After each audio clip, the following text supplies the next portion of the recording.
Hello les amis, j'espère que vous allez bien. On se retrouve sur la chaîne Motographie pour un nouvel essai. Aujourd'hui, je vous présente le dernier Tiguan Elegance 2024, tout droit venu de chez Volkswagen Saint-Maximin. Le Tiguan est le véhicule le plus important de la marque car c'est tout simplement le best-seller niveau mondial et le troisième au niveau des ventes en France. On va voir dans cette vidéo si celui-ci, qui est la troisième génération, est réussi. Allez, c'est parti.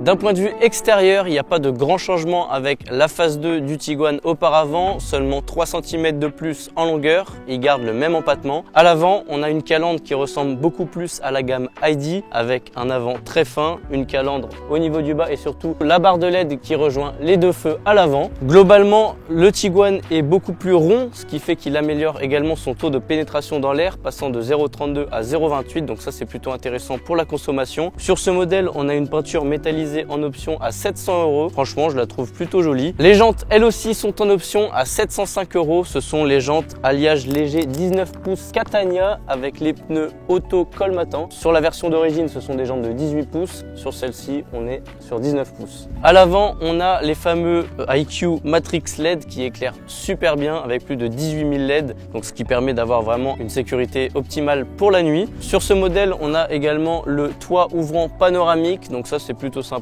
surtout quand il fait beau comme aujourd'hui. Et à l'arrière, globalement, on retrouve arrière similaire à la phase 2 donc du Tiguan, un gros logo Volkswagen au centre, les LED arrière pour les feux de stop et tout ça, marqué Tiguan juste ici. Et au niveau du coffre, on est sur un coffre de 652 litres dans sa version originale, ce qui en fait déjà un coffre assez conséquent. Et on peut aller jusqu'à 1650 litres en rabattant la banquette arrière, ce qui en fait un gros point positif pour cette voiture. Une fois à l'intérieur, on se retrouve une nouvelle fois plongé donc dans l'univers ID. Devant le conducteur, on a un digital cockpit de 10,25 pouces avec toutes les informations de conduite. Et au centre, on a un énorme écran de 12,9 pouces d'origine et il peut être jusqu'à 15 pouces en option à 1275 €. Mais franchement, il est déjà assez conséquent. Il est très fluide, donc ça c'est assez sympa.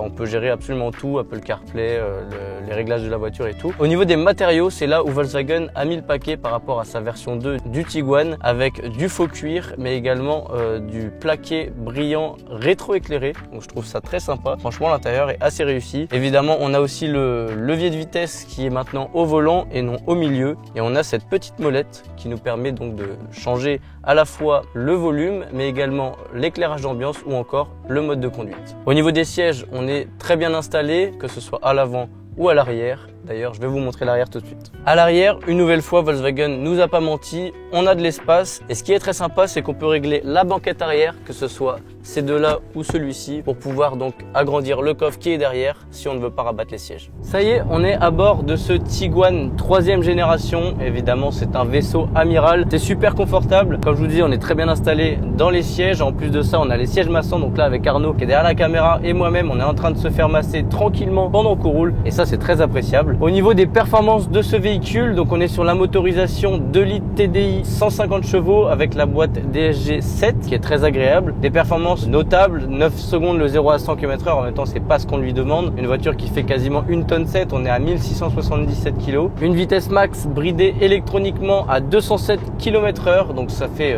comme je vous disais, des performances tout à fait raisonnables. De toute façon, c'est une familiale, c'est pour faire de la route, c'est pas pour faire de la performance. D'ailleurs, on l'a bien vu, Volkswagen sur ce modèle a tout misé sur le confort plutôt que le plaisir de conduite. Ça ne nous empêche pas d'avoir une direction très précise, un mode sport qu'on peut changer donc avec le petit commodo derrière le volant, un mode sport qui fait une pédale un petit peu plus réactive. Tout à l'heure, on était dans les routes de campagne, ça tient bien la route, c'est amusant à conduire, c'est très confortable, c'est tout ce qu'on lui demande en fin de compte. Pour cette 3e génération du Tiguan, Volkswagen a opté pour 6 motorisations différentes. Dans un premier temps, il y a 2 motorisations en diesel avec le 2 litres TDI 150 chevaux qu'on a aujourd'hui, mais également la même motorisation en 193 chevaux qui propose lui un 4Motion, donc 4 roues motrices. Il y a également 2 motorisations essence avec le 1,5 litre ETSI 130 et 1,5 litre ETSI 150 chevaux. Les deux sont proposés avec une micro-hybridation. Enfin, Volkswagen propose 2 modèles essence hybride rechargeables avec le 1,5 litre 204 chevaux et le 1,5 litre 272 chevaux qui tous les deux offrent une autonomie de près de 100 km en full électrique, ce qui est plutôt pas mal.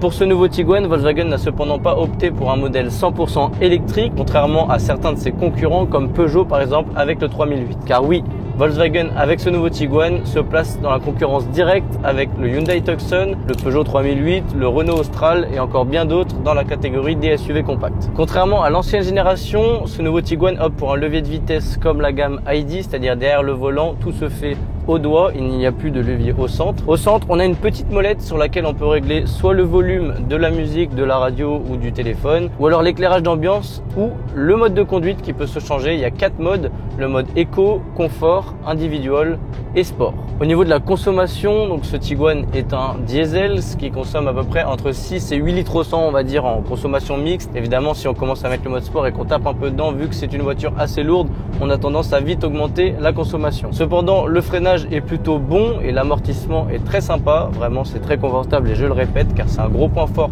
de cette voiture. En plus de ça, elle est très silencieuse.